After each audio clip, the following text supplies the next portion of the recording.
esclerosis lateral y también el ELA, el esclerosis lateral amiotrófica. Entonces, la esclerosis lateral te da la clínica de primera neurona, como les dije hace unos minutos, y la esclerosis lateral amiotrófica te da clínica de segunda neurona. ¿Entendieron? Entonces, esa es la explicación, porque lo dije hasta ahorita al final, del ELA. Cuando hay clínica de primera y segunda neurona, hay por lo menos más de 2 grupos musculares. ¿Ya? Acá. Entonces ya están haciendo unidad, ¿no? Porque es un resumen integral, que integra los conceptos. Entonces, dicho esto, volvemos otra vez entonces acá a la segunda neurona. Entonces, en el síndrome de Guillain-Barré, lo que tenemos es una polineuropatía aguda, inflamatoria, autoinmune, a predominio motor. ¿Ya? Entonces, se llama polineuropatía porque se comprometen varios nervios a la vez. Perdón. Polineuropatía porque se comprometen varios nervios a la vez.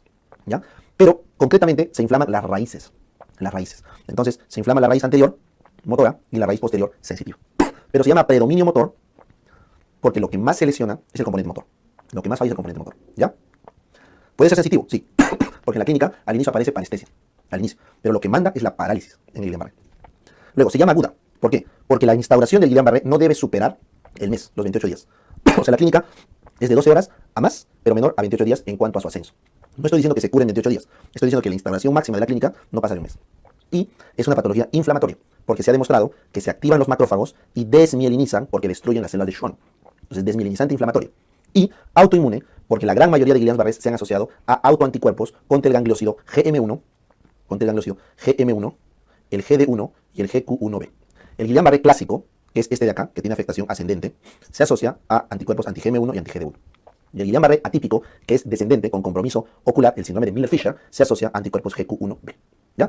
Muy bien.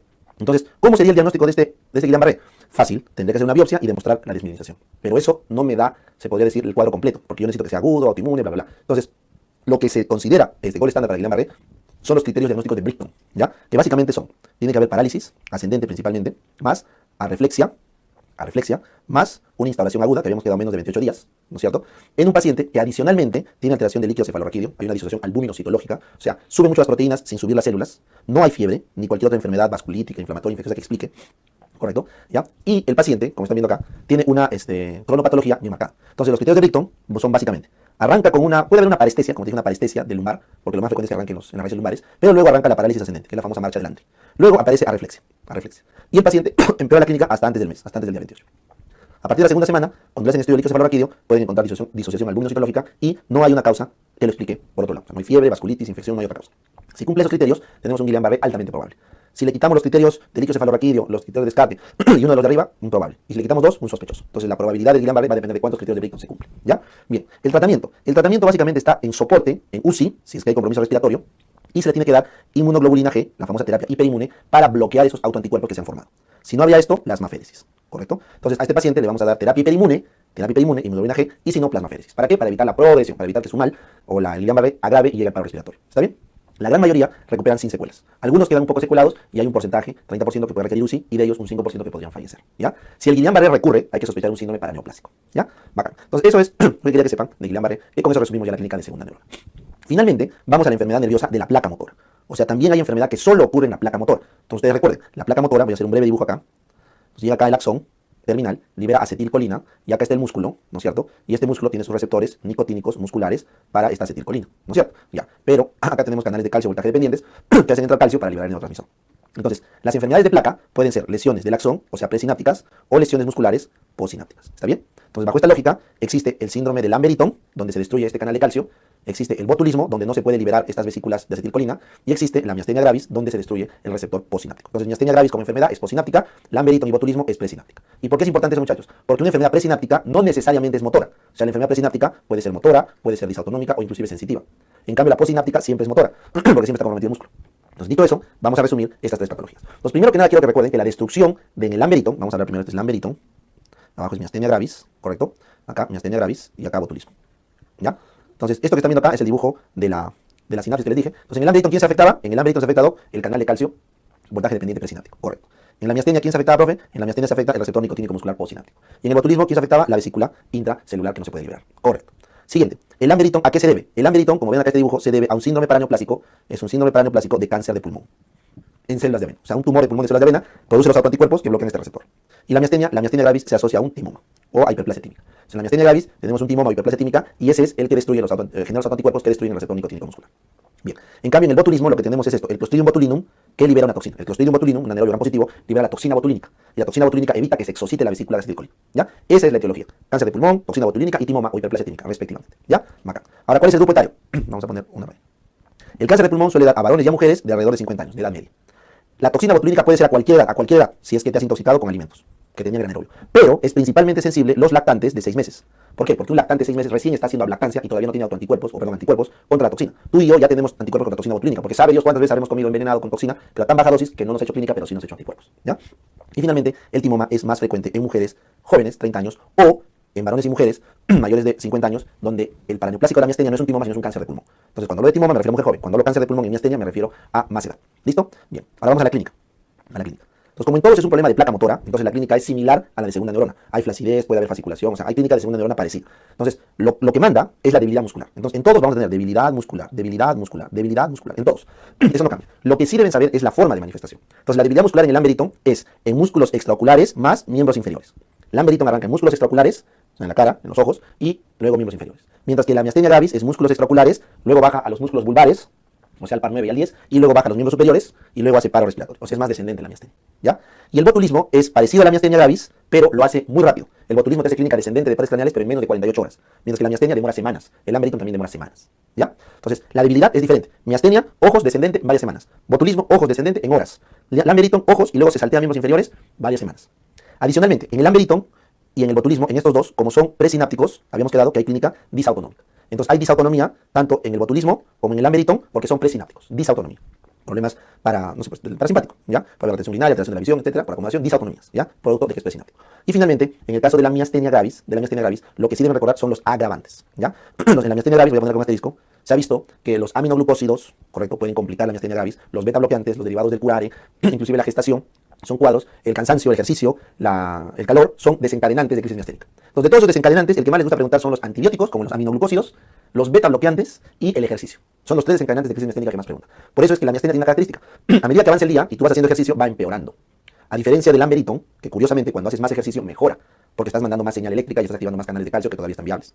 Por eso es que el Lamberito mejora con el ejercicio y la miastenia empeora con el ejercicio. ¿Ya? Finalmente, tratamiento. No tengo espacio, lo voy a nombrar. El Lambert se opera el tumor de base. Tienes que llevarte ese tumor que está haciendo el paraneoplásico. En la miastenia se opera el timoma. Si es que el paciente tiene más de 15 años y es menor de 55 años. Se opera el timoma. ¿Ya?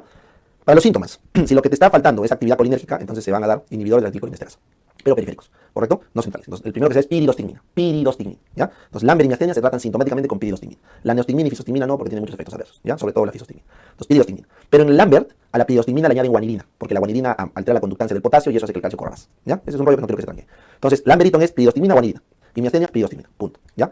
Si no te responde con eso, le das terapia inmunosupresora para bajar los autoanticuerpos. Tanto al Lambert como a la miastenia se le puede dar terapia inmunosupresora. Pero nunca se olviden que primero tienen que sacar el tumor, ¿ya? Y finalmente, si está en una crisis miasténica, o sea, el paciente ya no puede hablar, no puede respirar, tienen que pasarlo a UCI, le pueden hacer terapia hiperimune, y en el caso del Lamberito también, ¿ya? IgG para bloquear anticuerpos o plasmaféresis son los manejos de emergencia, ¿ya? Bacán. En el botulismo, en cambio, es diferente. En el botulismo, el paciente hay que soportar hasta que pase la toxina. Entonces, en el botulismo, lo internamos, le podemos separar su cama en UCI, le vamos a dar su antitoxina, que es la única forma de salvarlo, y le vamos a dar antibiótico para matar a la bacteria y que deje de producir la toxina, pues, ¿no? Donde sea que esté produciendo. El manejo del botulismo es diferente al Lambert y a la miastenia, ¿ya? Es diferente.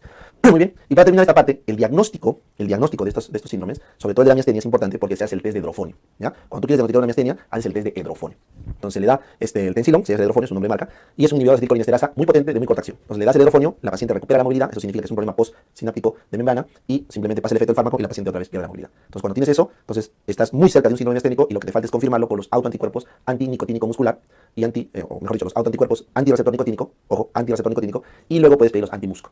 ¿Ya? Entonces, después del test de hidrofonio tensilón, se le pide los autoanticuerpos. Anticuerpos contra nicotínico muscular es el más específico. Pero si no te sale ese, le pides antimúsculo liso, que también lo hemos visto que sirve para el diagnóstico.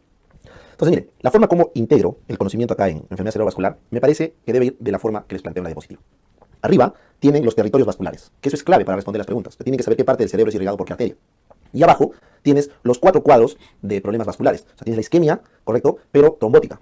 Tienes la isquemia embólica. Y tienes la hemorragia subaracnoidea y la hemorragia intracerebral. ¿Ya? Entonces vamos a combinar la clínica, los factores de riesgo, la etiología de cada uno para que vean marcadamente la diferencia. ¿Está bien? Entonces arrancamos. La enfermedad cerebrovascular, como ven acá, es un cuadro muy frecuente, ¿correcto? Entonces esta es la complicación más frecuente neurológica que lleva a una discapacidad, ¿ya? Esta enfermedad cerebrovascular es una de las principales causas de muerte junto con los infartos de miocardio. Y es por eso que se estudia bastante, ¿correcto? Y se le pone bastante énfasis en neurología, ¿ya? Entonces, lo primero que debemos entender es que para que haya una enfermedad cerebrovascular, normalmente suele haber un proceso crónico de fondo que lesiona los vasos. Suele haber una patología crónica de fondo que lesiona los vasos o que predispone a que un vaso cometa dos cosas: o se obstruye o sangra. Entonces, la enfermedad cerebrovascular o bien tiene un componente isquémico, porque se obstruye la circulación, o bien tiene un componente hemorrágico, porque se rompe el vaso. Entonces, son los dos patrones que hay en una enfermedad cerebrovascular. Lo que manda, para definir la enfermedad cerebrovascular, lo que manda es la clínica conocida como el ictus. Entonces, el ictus viene a ser el evento clínico que nos permite iniciar el diagnóstico de una enfermedad cerebrovascular. El ictus, recuerden, es la focalización no convulsiva por alteración de un territorio nervioso específico. Entonces, el ictus es la manifestación clínica o bien de la isquemia, ¿correcto? O bien de la hemorragia. Ya es la manifestación clínica, que es usualmente lo que aparece. Existen formas distintas de manifestarse el ictus para la hemorragia que para la isquemia, sí. Y eso lo vamos a ver. Finalmente, la única forma de diferenciar de forma rápida un ictus isquémico de un hemorrágico es con una tomografía sin contraste o con una resonancia magnética nuclear. Entonces, las guías dicen que en los primeros 20 minutos del ictus, ¿correcto? De llegar al hospital, o sea, desde que el paciente llega al hospital por el ictus, en los primeros 20 minutos debería ofrecérsele una tomografía sin contraste, que es lo más rápido, o una resonancia. ¿Por qué? Porque es la mejor forma de diferenciar el isquémico del hemorrágico. Claramente, la tomografía es superior. Entonces, si les preguntaran quién es superior para poder descartar un isquémico de un hemorrágico, la tomografía. Entonces, la tomografía es la prueba de elección que se tiene para diferenciar un isquémico de un hemorrágico. ¿Por qué? Porque la tomografía es más sensible a la sangre, porque tiene hierro, entonces va a marcar mejor. Y por lo tanto, la resonancia pasa a una recomendación de segundo plano que se utilizaría cuando quieres específicamente ver si la isquemia, ¿correcto?, está ocurriendo en fases hiperagudas. Entonces, si habría que marcar, como lo ha hecho el Banco Histórico, una clave es TAC sin contraste para descartar hemorragia. Y entonces, ¿cuándo queda la resonancia indicada? Queda indicado para cuando ya sabes que es una isquemia y estás en fase hiperaguda las primeras 48 horas y la tomografía no es concluyente. Porque si fuera concluyente no pasa nada, pero si no es concluyente se pasa a resonancia. Esto tiene mucha literatura, no quiero complicarles, pero básicamente es lo que quiero que ustedes recuerden. Muy bien, entonces dicho eso, ya saben que si hay una complicación neurológica que probablemente le dé a la gran mayoría de personas, es una enfermedad cerebrovascular, que se manifiesta por el ictus, que es la expresión clínica aguda de un problema de base que da muchos años. Ese ictus se distingue por un TAC sin contraste de isquemia y de hemorragia. ¿Correcto? Entonces, arrancamos.